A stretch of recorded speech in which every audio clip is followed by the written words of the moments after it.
तो triple IT Nagpur की तरफ से वैकेंसी आ गई है, थोड़ी इंटरेस्टिंग है। आप ध्यान से इसका जो एप्लीकेशन प्रोसेस है वो ध्यान से देखना। स्टार्टिंग में इन्होंने मेंशन किया है इंपॉर्टेंट इंस्ट्रक्शन में कि आपको ऑनलाइन फॉर्म है वो फिल करना है। आपको ये लिंक है वो यहाँ पे जाके फॉर्म फिल करना है, लेकिन ऑनलाइन फॉर्म फिल करने के बाद आपको एक हार्ड कॉपी एप्लीकेशन का और उसके साथ साथ जो कोई भी रिक्वायर्ड डॉक्यूमेंट्स है वो भी आपको सेंड करने हैं, तभी आपका जो एप्लीकेशन है वो वैलिड हो जाएगा। पॉइंट नंबर 4 में लिखा है submission of both online application and it's hard copy is mandatory, otherwise application shall not be considered and the decision about eligibility shall be taken only on the basis of the hard copy। यानी कि जो कोई भी आप application सबसे पहले online fill करोगे और उसके बाद वो ऑनलाइन एप्लीकेशन का हार्ड कॉपी निकाल के और साथ में जो कोई भी इंपॉर्टेंट डॉक्यूमेंट्स है वो आपको सेंड करने हैं ट्रिपल आईटी नागपुर के ऑफिस में। ठीक है, तो हम लोग अभी देखते हैं कौन से पोस्ट के लिए वैकेंसीज है। ये इंपॉर्टेंट था इसलिए स्टार्टिंग में इन्होंने मेंशन किया है, हम लोगों ने भी स्टार्टिंग में ही डिस्कस किया है।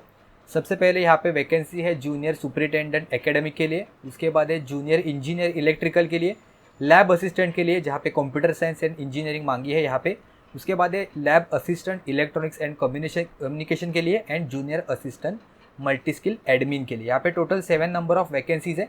वैकेंसीज कम है लेकिन फिर भी आप अप्लाई नहीं करोगे ऐसा नहीं है, क्योंकि जितने नंबर ऑफ वैकेंसीज कम है उतने आपका जो कंपटीशन है वो भी कम हो जाएगा और फिर आपको जॉब मिलने के चांसेस भी वहाँ पे बढ़ जाएंगे। ट्रिपल आईटी नागपुर में है, टेक्निकल जॉब ही है, जूनियर इंजीनियर का है और लैब असिस्टेंट का भी है, तो आपके साथ साथ वहाँ पे अगर आपको पढ़ाई वगैरह भी करनी है तो भी आपको वहाँ पे हो जाएगी।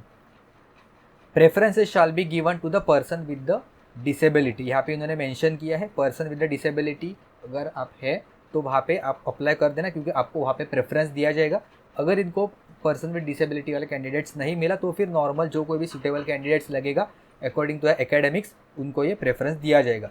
ठीक है, उसके बाद इन्होंने लिखा है लास्ट एप्लीकेशन डेट है वो है 8 मई 2 PM से पहले, 8 मई के पहले आपको फॉर्म फिलअप करना है और 8 मई के पहले ही फिल कर देना, क्योंकि आपको बाद में ये हार्ड कॉपी भी सेंड कर देने, तो आखिर देर तक मत रुकना, उसके पहले ही फॉर्म फिलअप कर देना। जो हार्ड कॉपी है वो आप 15 मई तक सेंड कर सकते हो, स्पीड पोस्ट से वगैरह आप सेंड कर देना, जल्दी पहुँच जाएगा वहाँ पर। ठीक है, हम लोग आगे बढ़ते हैं। यहाँ पे मिनिमम क्वालिफिकेशन एंड एक्सपीरियंस देखते हैं। सबसे पहले जूनियर सुपरिटेंडेंट का आप यहाँ पे देख सकते हो। हम लोग डिस्कस करेंगे जूनियर इंजीनियर का इलेक्ट्रिकल का, जहाँ पे एक पोस्ट है 32 ईयर्स आपका मैक्सिमम एज लिमिट है। पे स्केल रहेगा 35,400 से बेसिक आपका स्टार्ट रहेगा और एडिशनल जो कोई भी आपको TAD या HRA मिलेगा वो आपको साथ साथ में मिल जाएगा। डिग्री मांगी है इलेक्ट्रिकल की यहाँ पे, तो 2 साल का एडिशनल एक्सपीरियंस भी मांगा है और अगर आपके पास डिप्लोमा है तो आपको 5 ईयर्स का एक्सपीरियंस मांगा है। डिज़ायरेबल एक्सपीरियंस यहाँ पे इन्होंने लिखा है, आप वीडियो पॉज करके देख सकते हो इलेक्ट्रिकल के लिए। सिमिलरली लैब असिस्टेंट के लिए यहाँ पे 21,700 का बेसिक है। ओके, आगे एक पोस्ट है जहाँ पे एक्सपीरियंस नहीं मांगा है, तो वीडियो अभी छोड़ के मत जाना। अगर आपके पास एक्सपीरियंस भी नहीं है तो भी आप वीडियो कंटिन्यू करके देख सकते हो, आपके लिए भी पोस्ट है आगे। कि लैब असिस्टेंट हम लोग देख रहे थे कंप्यूटर साइंस के लिए, यहाँ पे डिज़ायरेबल ग्रेजुएशन आपके पास होना चाहिए, qualification in computer science information technology. ये देखो यहाँ पे कोई भी एक्सपीरियंस इन्होंने नहीं मांगा है, डिज़ायरेबल एक्सपीरियंस आप यहाँ पे देख सकते हो इन डिटेल में। सिमिलरली लैब असिस्टेंट ECE के लिए भी है, यहाँ पे 27 एज मैक्सिमम है। यहाँ पे भी BTech आपका होना चाहिए इलेक्ट्रॉनिक्स एंड कम्युनिकेशन में या फिर इलेक्ट्रिकल इंजीनियरिंग से भी चलेगा, यहाँ पे भी कोई भी आपको एक्सपीरियंस मांगा नहीं है। डिज़ायरेबल एक्सपीरियंस यहाँ पे इन्होंने लिखा है आपको क्या क्या आना चाहिए सारी चीज़ें।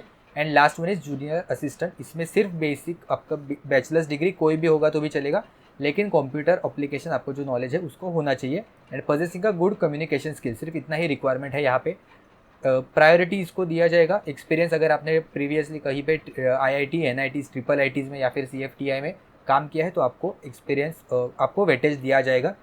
आगे इंपॉर्टेंट है एग्ज़ाम के लिए, accommodation shall be provided for the attending the written test on first come first serve and paid basis. अगर आपको क्योंकि एग्ज़ाम तो है वो ट्रिपल आईटी नागपुर में ही होगा, तो वहाँ पे आपको first come first serve basis पे एंड पेड बेसिस पे आपको वहाँ पे एकोमोडेशन प्रोवाइड किया जाएगा, लेकिन उसकी कोई भी गारंटी नहीं देगी। तो अगर आपको जाना है तो जल्दी से जाना, जितना आप जल्दी जाओगे तो आपको मिलने के चांसेस वहाँ पे बढ़ जाएंगे।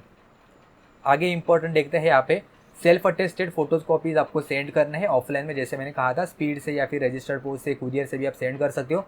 ये आपको ये पर्टिकुलर एड्रेस पे आपको सेंड करना है to the director triple IT Nagpur, और यहाँ पे इन्होंने एड्रेस लिया है और यहाँ पे जो आपका कवर रहेगा उसके ऊपर आपको लिखना है application for the post of, जो कोई भी पोस्ट रहेगा आपको यहाँ पे फिल करना है।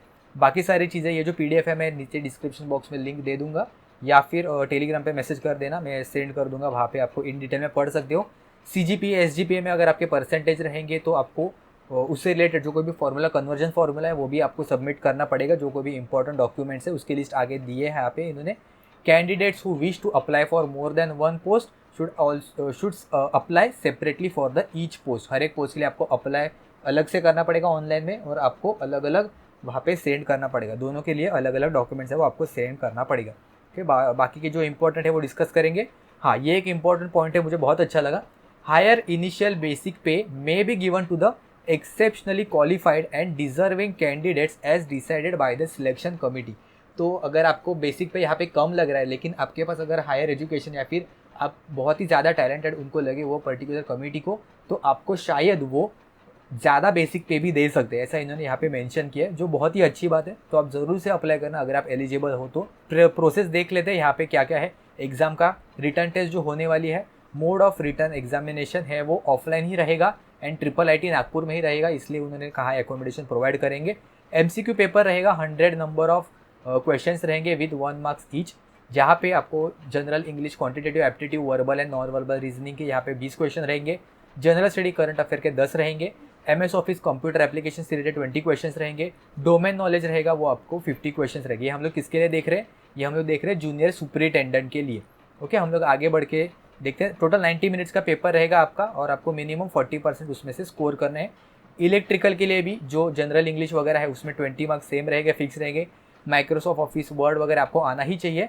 सिर्फ डोमेन नॉलेज जो है वो आपका चेंज रहेगा। बाकी सारे पोस्ट में जो रिमेनिंग जो फर्स्ट 3 पैरामीटर्स है, English, quantitative aptitude, current affairs and जो कंप्यूटर वाला, वो आपको आना ही पड़ेगा यहाँ पे। ठीक है, जो कोई भी आपका डोमेन नॉलेज रहेगा उसके अकॉर्डिंग ये सारी चीज़ें हैं वो चेंज रहेगी। बाकी पेपर है वो सेम रहेगा। आगे देखते हैं हम लोग इसका एप्लीकेशन फीस कितना रहेगा। जनरल कैंडिडेट्स के लिए टोटल फीस है 590 including GST। SC ST PWD OBC and EWS candidates के लिए टोटल 295 फीस है, आप यहाँ से पे कर सकते हो। ओके, अगर आपको NEFT वगैरह भी करना है तो इसके लिए डिटेल्स यहाँ पे इन्होंने मेंशन की है। सबमिशन ऑफ द डॉक्यूमेंट्स, कौन से डॉक्यूमेंट्स आपको यहाँ पे सेंड करने हैं यहाँ पे इन्होंने लिखा है। तो ये आपको सेल्फ अटेस्टेड कॉपीज़ यहाँ पे क्लियर कट मेंशन किया है, सेल्फ अटेस्टेड कॉपीज़ आपको सेंड करने हैं। यहाँ नीचे भी दिए है रिमेनिंग जो कोई भी डॉक्यूमेंट्स लगेंगे वो। ठीक है, तो इससे रिलेटेड अगर आपको कुछ और डाउट है तो मुझे नीचे कमेंट्स में पूछ सकते हो, या फिर टेलीग्राम पे मैसेज कर देना। दोनों की लिंक आपको नीचे डिस्क्रिप्शन बॉक्स में मिल जाएगी। और ऐसे ही अपकमिंग आने वाले जॉब अपडेट्स के लिए चैनल को सब्सक्राइब करना मत भूलिएगा। ठीक है, तो हम लोग मिलते हैं नेक्स्ट वीडियो में किसी और जॉब अपडेट्स के साथ। तब तक के लिए बाय।